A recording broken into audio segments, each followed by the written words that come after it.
Fala meu povo, olá a todos, olá a todas. Começando mais uma aula de história hoje. A gente vai falar sobre Egito Antigo, aqui na nossa terceira aula, ok pessoal? Então vamos falar agora um pouco sobre a Antiguidade Oriental, a história do homem. E um dos principais símbolos, vocês estão vendo, da história egípcia, que são as pirâmides, né? Algo que eles faziam relacionados à sua religião, já que eles acreditavam na vida após a morte, e aqueles que tinham como pagar tinham o seu corpo mumificado no processo de mumificação. Então, uma das grandes características culturais do Egito é a mumificação.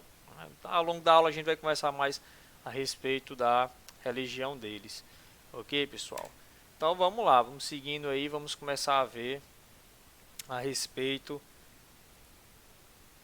da do Egito, a respeito do Egito, ok? Coloquei aqui uma pontinha vermelha para ficar melhor localizar as coisas para vocês. Então, seguindo, então vamos lá. O Egito, assim como as primeiras civilizações, as primeiras cidades, os primeiros povos que surgiram, o Egito ele dependia de um grande rio perene, assim como nós tínhamos lá na Mesopotâmia, o rio Tigre e o rio Eufrates. O Egito vai ser diferente, tem o rio que vai possibilitar o surgimento dessa grande civilização, que tem uma história tão rica, é o rio Nilo, pessoal, um dos rios mais famosos do mundo, está ao lado do rio Amazonas como um dos maiores do mundo, ok?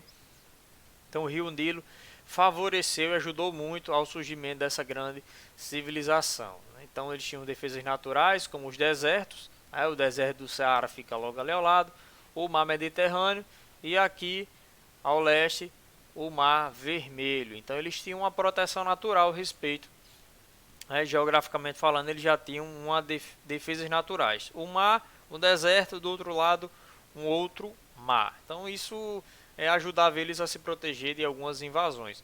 Observem aqui o percurso do rio Nilo, é um rio bastante extenso e foi ao lado do rio Nilo, ao longo de todo esse percurso do rio Nilo, que surgiram os primeiros povoados que vieram habitar aquela região, ok? Primeiramente, eles vão ter poucas invasões devido a essas defesas naturais.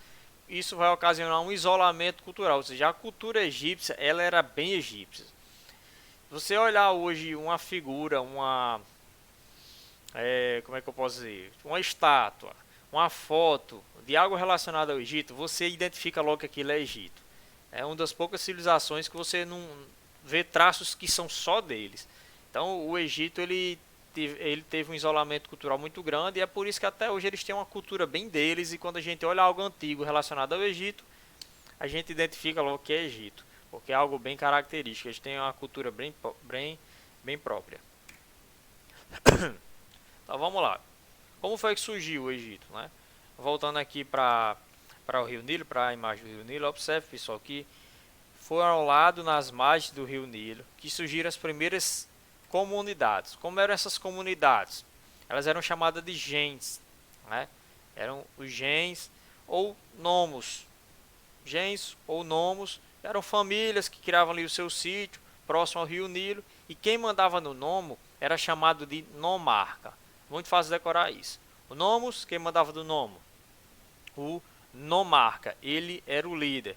Só que esses nomos eles se uniram. Essas fazendas, esses sítios, comunidades começaram a crescer, cresceram tanto e elas começaram a se unir. E aí vai ser formado dois reinos dentro do Egito. Então no início, vamos voltar aqui para a imagem. Tinha os nomos dessa região aqui, chamada de Baixo Egito, e tinha os nomos dessa região aqui, chamada de Alto Egito. Eles cresceram e se uniram e assim formou-se dois reinos. O reino do Baixo Egito e o reino do Alto Egito. Então o Egito eram dois reinos. Não tinha uma noção de um povo completo, né? Tinham dois reinos.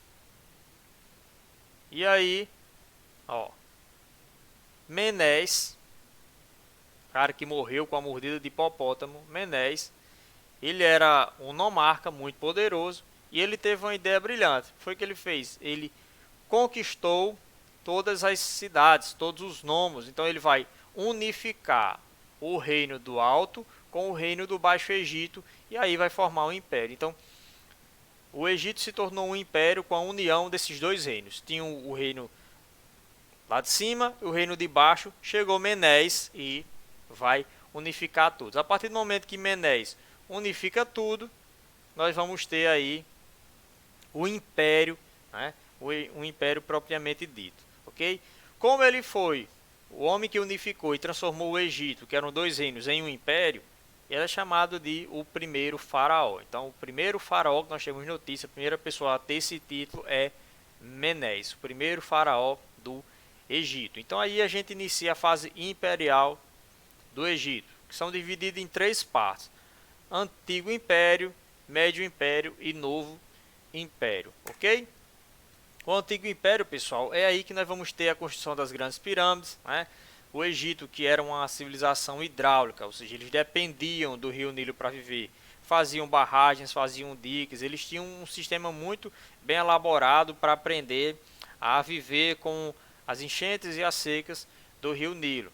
As capitais, as principais cidades do Antigo Império eram Tinis e Mênfis, como já falei, foram a época das grandes pirâmides. Até a grande pirâmide de Kéops ela foi construída no Antigo Império, ok? Como é que funcionava? Como era a política naquele período? O Estado, né, que tinha como cabeça o faraó, mais os altos funcionários controlavam tudo. Então, no topo nós temos o faraó e embaixo dele um monte de babão, um monte de altos funcionários, ok? Como sempre, né, vamos ter revoltas nesses períodos aí. Ao longo de todo o Império Egípcio, nós vamos ter revoltas populares, né? Essas aqui aconteceram por causa de altos impostos e trabalhos excessivos. A economia egípcia ela era baseada toda na agricultura.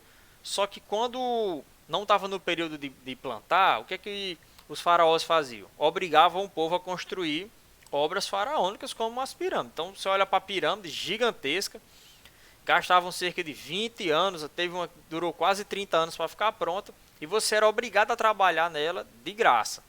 Então isso gerava muitas revoltas. Você pagava altos impostos e além de mais você tinha que trabalhar carregando pedras de 2 toneladas para fazer uma pirâmide para um faraó.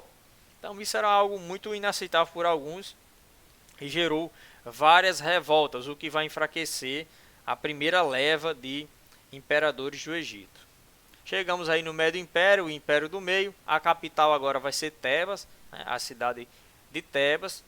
Aqui nós vamos ter alguns conflitos, né? Os faraós vão brigar com alguns nomarcas, que eram líderes tribais poderosos. Alguns nomarcas não vão mais querer se sujeitar ao domínio, ao poderio dos faraós, né? É nesse período que os hebreus chegam lá no Egito e vão sair num evento chamado de Êxodo, né? Está registrado no Antigo Testamento da Bíblia cristã, ok? Nesse período também eles serão invadidos pelos Hicsos, né?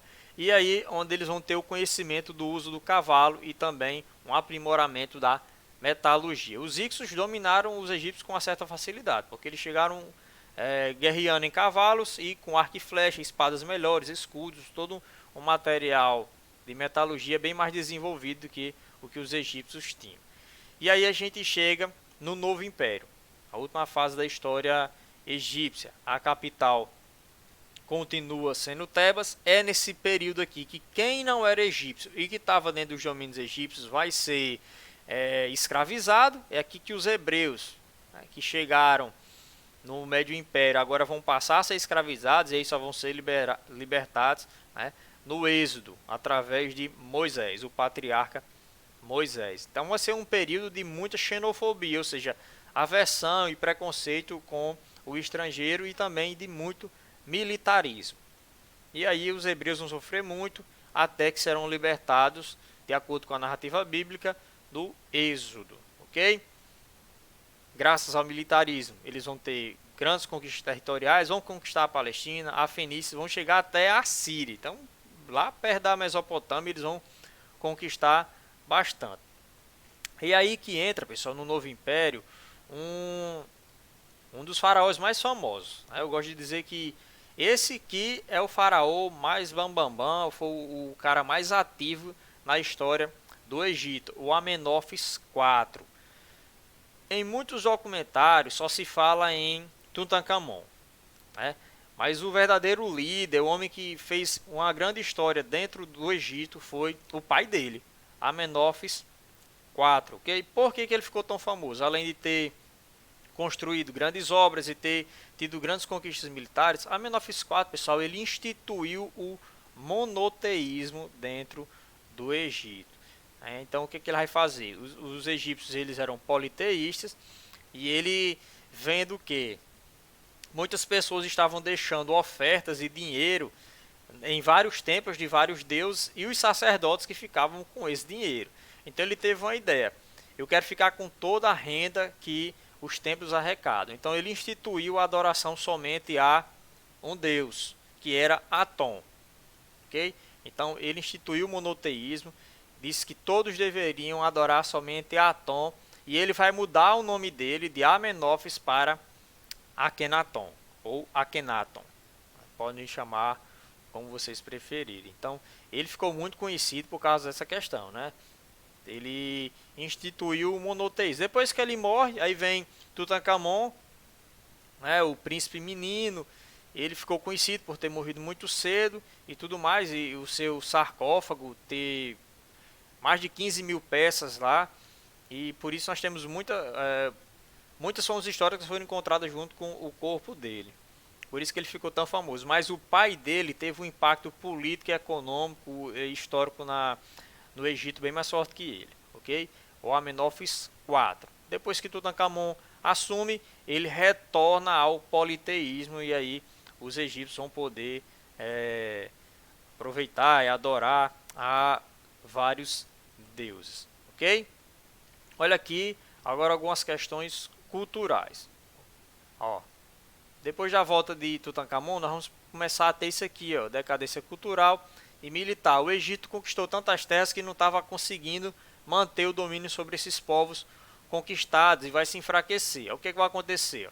Conquistados sucessivamente por persas, macedônios, romanos, árabes, turcos, ingleses, só voltando a ser independentes no século XX da nossa época.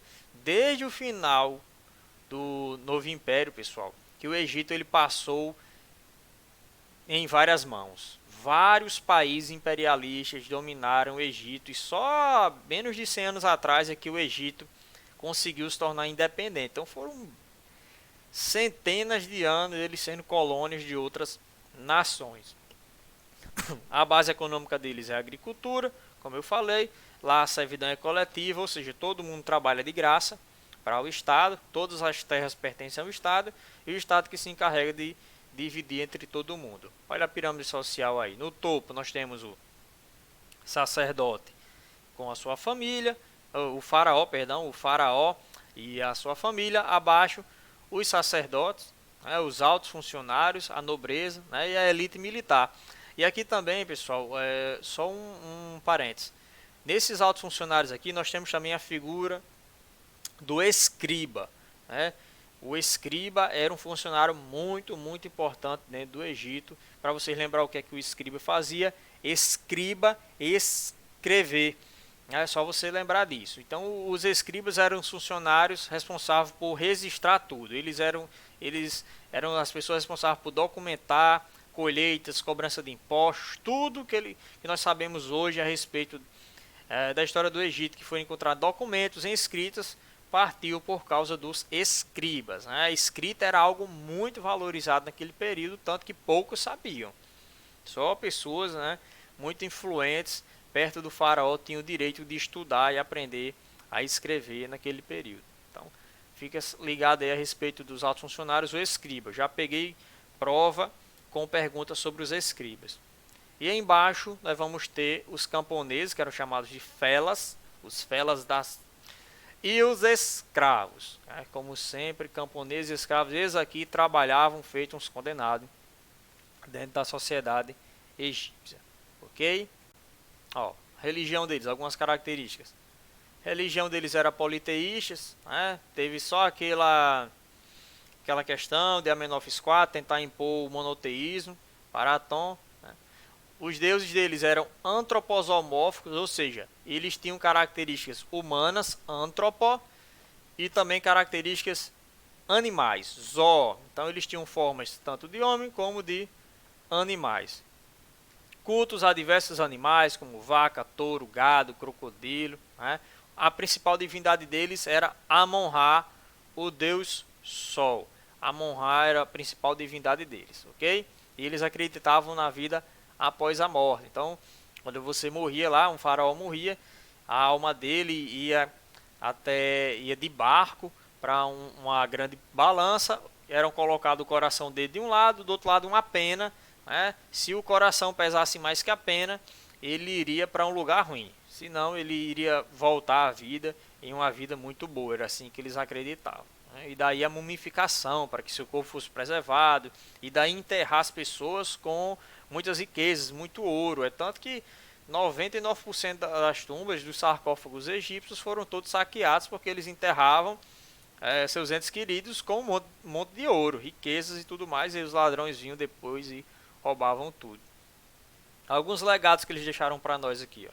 Conhecimentos de medicina, anatomia, técnicas de mumificação, né? O calendário solar dividido em 12 meses, de 30 dias, arquitetura grandiosa, especializando em obras hidráulicas e religiosas. Quais foram essas obras religiosas?